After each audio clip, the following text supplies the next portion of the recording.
See also Battle of Stratton 1643. Stratton is a small town situated near the coastal resort of Bude in North Cornwall, England, UK. It was also the name of one of 10 ancient administrative shires of Cornwall. See Hundreds of Cornwall. A battle of the English Civil War took place here on the 16th of May 1643. A local saying at Stratton is Stratton was a market town when Bude was just a furzy down, meaning Stratton was long established when Bude was just gorse-covered downland. History. The earliest known references to Stratton are found in King Alfred's will of c. 880 and the Domesday Survey of 1086.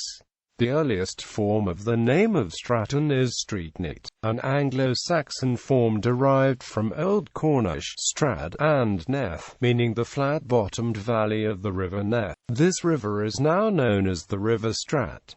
At the time of the Domesday Survey, the manor of Stratton had land for 30 ploughs. There were 30 villeins, 20 smallholders and 20 slaves. There were 10 salt houses, 20 acres of woodland, 200 acres of pasture, 30 cattle and 300 sheep. Before the conquest, the manor had been held by Bishop Osborne and Alfred the Marshal. Its value in 1086 was £35–1840. The town has given its name to a traditional folk ballad, the Stratton Carol. Religion. One of the most prominent buildings in Stratton is the 12th century Norman church dedicated to St Andrew, which holds a central and elevated position within the town. It is listed Grade I. The church contains a brass to Sir John Arundel of Trerris, 1561, as well as the main church. There were also other chapels around the village. This indicates a large population because only one church wouldn't suffice. This is also supported by the existence of the large, old tithe barn. It needed to be large enough to hold the tax of 1/10 of their earnings, produced that all villages paid to the church. The area around Cot Hill was an important sanctuary for pilgrims traveling the pilgrimage route to Hartland during medieval times. However, many of the chapels are derelict or have now been converted, suggesting the population decline has been so great as to leave only enough people to use the church and one remaining chapel. Justice. The town once had a jail, a police station and a courthouse, but the police station has now been moved to Bude, the jail demolished and the courthouse converted into 2 dwellings.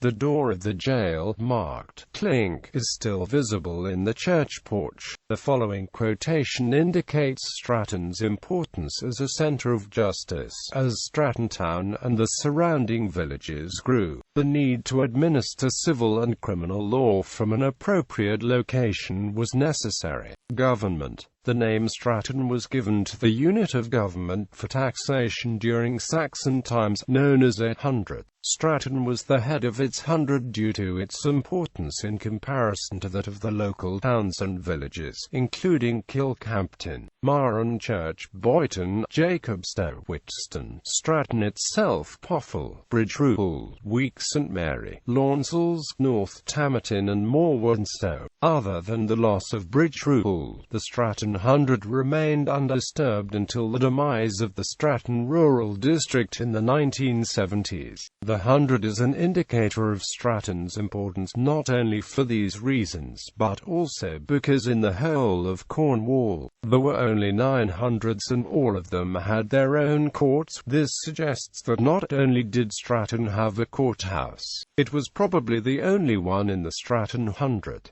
Trade and industry. Trade and industry greatly affected Stratton's popularity. It had a thriving leather and agricultural trade. During medieval times it dealt in leather. Evidence of this is the road named after the trade. Poundfield area was where the animals were kept. Stratton also housed tanning pits and a rack park, where the leather was stretched. There is also evidence of farming in the milking parlours, barns and stalls that are made from cob, a traditional building material, and the old malt house shows where ale was produced in the church-owned brewery. During medieval times, herbs and spices were also considered important for medicinal purposes as well as others, and Stratton was famous for having an abundance of wild garlic. Trade events such as markets and fairs were a regular occurrence in Stratton, and people would come from all around to attend. Lots of the evidence for events and trades in Stratton is subtle. For example, street names like Market Street and Poundfield Lane. Stratton had up to 14 pubs, although some were houses where people brewed beer themselves.